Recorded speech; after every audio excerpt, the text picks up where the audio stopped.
Shalom, selamat pagi Bapak Ibu Saudara yang terkasih dalam nama Tuhan Yesus Kristus.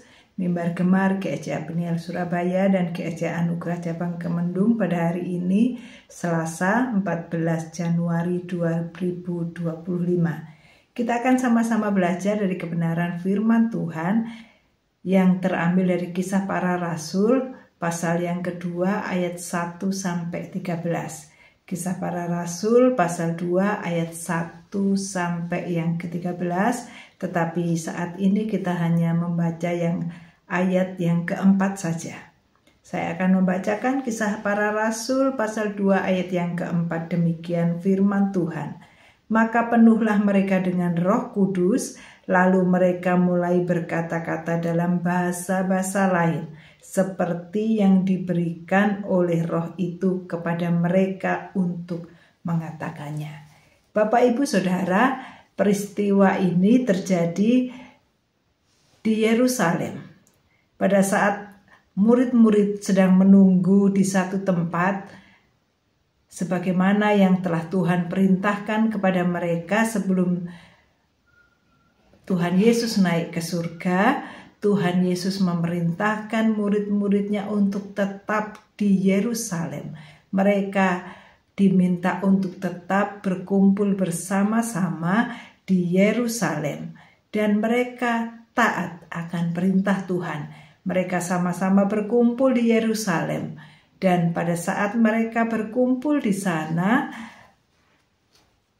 pada hari mereka berkumpul setelah sekian lama, maka turunlah Roh Kudus memenuhi setiap murid-murid Tuhan yang sedang berkumpul di tempat itu.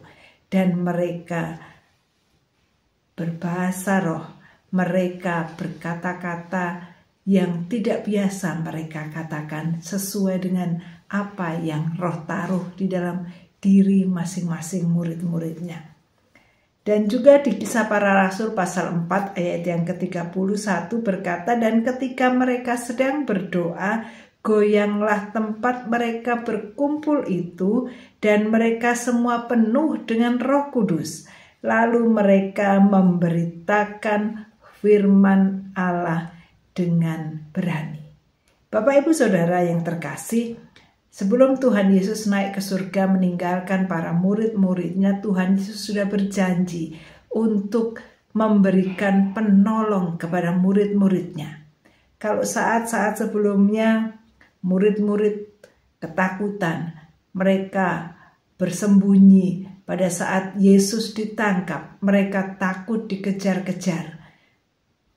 Tuhan Yesus tahu bahwa murid-muridnya mengalami ketakutan karena tidak ada guru yang menyertai mereka. Tidak ada Tuhan yang selalu berjalan bersama-sama dengan mereka seperti sebelum-sebelumnya. Itu sebabnya Tuhan tahu betul kebutuhan daripada murid-murid Tuhan. Dan Tuhan meminta mereka untuk tetap tinggal di Yerusalem sampai Roh Kudus, Sang Penolong yang Tuhan janjikan itu diberikan kepada mereka. Dan benar sekali janji Tuhan, selalu Tuhan tepati. Tuhan Yesus tahu bahwa Roh Kudus sangat dibutuhkan oleh para murid dan juga oleh semua pengikut Tuhan. Roh Kudus memberikan kemampuan kepada murid-muridnya yang semula takut. Mereka akhirnya memiliki keberanian untuk memberitakan firman Tuhan. Dan di ayat-ayat yang selanjutnya, jadwal kita besok, kita akan melihat betapa dahsyatnya pengaruh Roh Kudus yang memberi keberanian kepada para murid untuk memberitakan Injil Tuhan.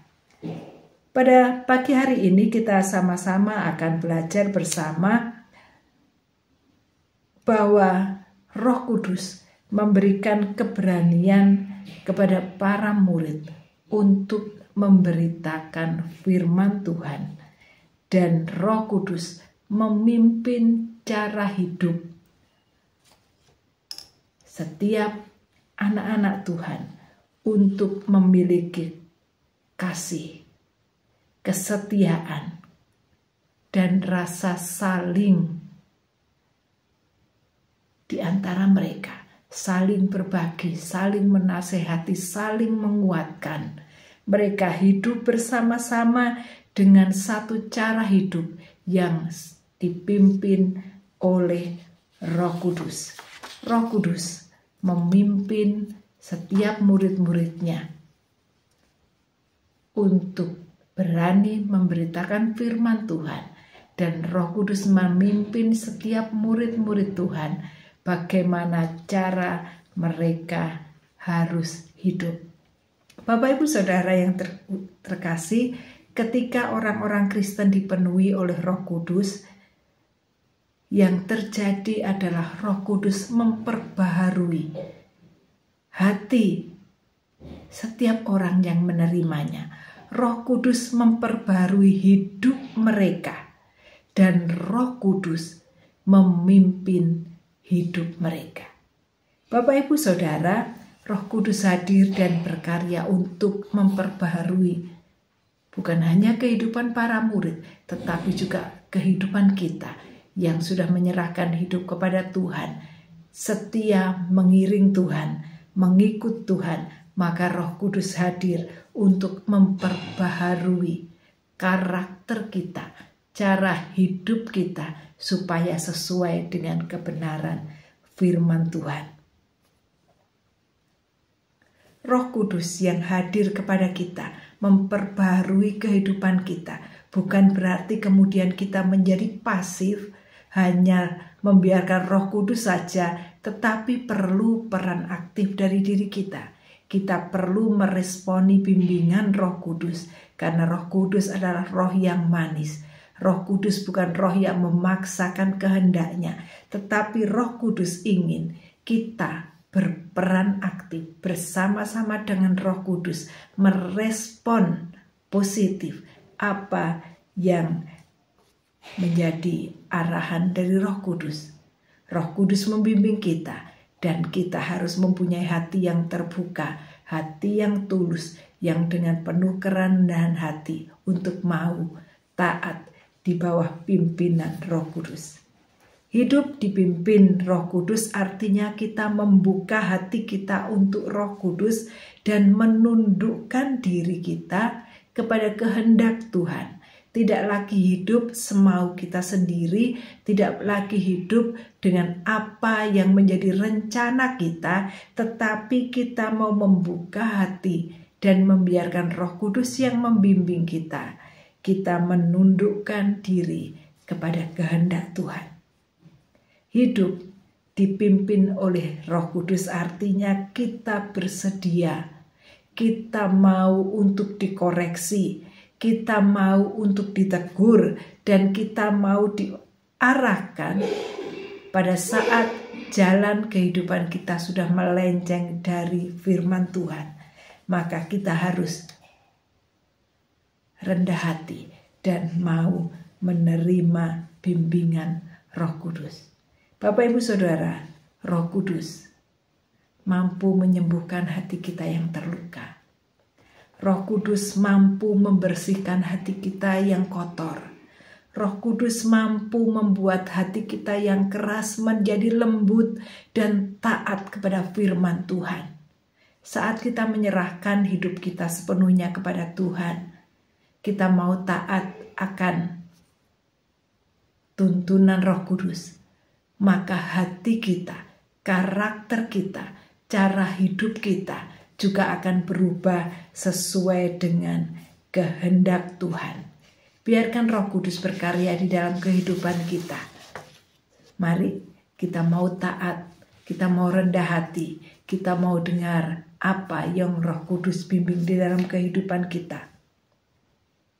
Ada saat-saat di mana kita merasa kehilangan akal, kita merasa tidak mampu menyelesaikan pergumulan, pelayanan, pekerjaan kita mengalami jalan buntu. Tetapi kalau kita menyerahkan hidup kita dipimpin oleh Roh Kudus, maka Roh Kudus akan memampukan kita untuk menentukan pilihan yang benar. Roh Kudus akan memampukan kita untuk kita bisa memutuskan apa yang harus kita lakukan. Roh Kudus adalah roh penghibur dan penolong bagi kita. Roh Kudus menuntun kita dan memberikan kita jalan keluar sesuai dengan rencana Tuhan di dalam kehidupan kita, yang tentu saja rancangan Tuhan bukan rancangan yang mendatangkan kecelakaan, tetapi rancangan yang membawa damai sejahtera. Bapak Ibu Saudara, ayat yang terakhir pagi hari ini, Galatia 5 ayat yang ke-25 berkata, jikalau kita hidup oleh roh, baiklah hidup kita juga dipimpin oleh roh. Jikalau kita hidup oleh roh, baiklah hidup kita juga dipimpin oleh roh. Bapak Ibu Saudara yang terkasih, biarlah kita boleh menyerahkan hidup kita sepenuhnya untuk dipimpin oleh Roh Kudus. Dan Roh Kudus akan menolong kita. Roh Kudus akan mengubah hati kita saat kita mau taat dan penuh kerendahan hati. Kita mau mendengarkan teguran, kita mau mendengarkan arahan dan tuntunan dari Roh Kudus, maka karakter kita yang semula kasar akan Tuhan ubahkan. Hati kita yang semula keras akan diubahkan memiliki hati yang lembut. Watak kita, karakter kita yang tidak sesuai dengan firman Tuhan, kalau kita mau menyerahkan kendali hidup kita di dalam pimpinan Roh Kudus, maka hati kita, pikiran kita, tutur kata kita, perlakuan kita akan diperbaharui sesuai dengan firman Tuhan, dan kita boleh menjadi berkat. Roh Kudus akan memimpin hidup kita sesuai dengan karakter Tuhan kita Yesus Kristus. Jangan pernah menyerah, walaupun kadang-kadang kita gagal, terus mari minta Roh Kudus untuk perbaharui hidup kita. Percayalah, Roh Kudus adalah roh yang lemah lembut dan panjang sabar. Dia akan terus membimbing kita asalkan kita mau taat. Kita akan berdoa. Tuhan, terima kasih untuk kebenaran firman-Mu pada pagi hari ini. Biarlah Roh Kudus mari Engkau boleh hadir terus memimpin hidup kami. Dan tolong kami supaya kami memiliki kerendahan hati. Kami mau merespon akan bimbingan Roh Kudus.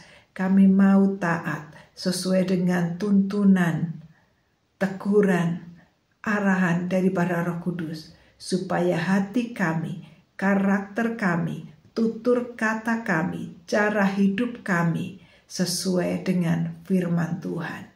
Karakter Kristus ada di dalam hidup kami. Orang lain bisa melihat bahwa Yesus ada di dalam kami.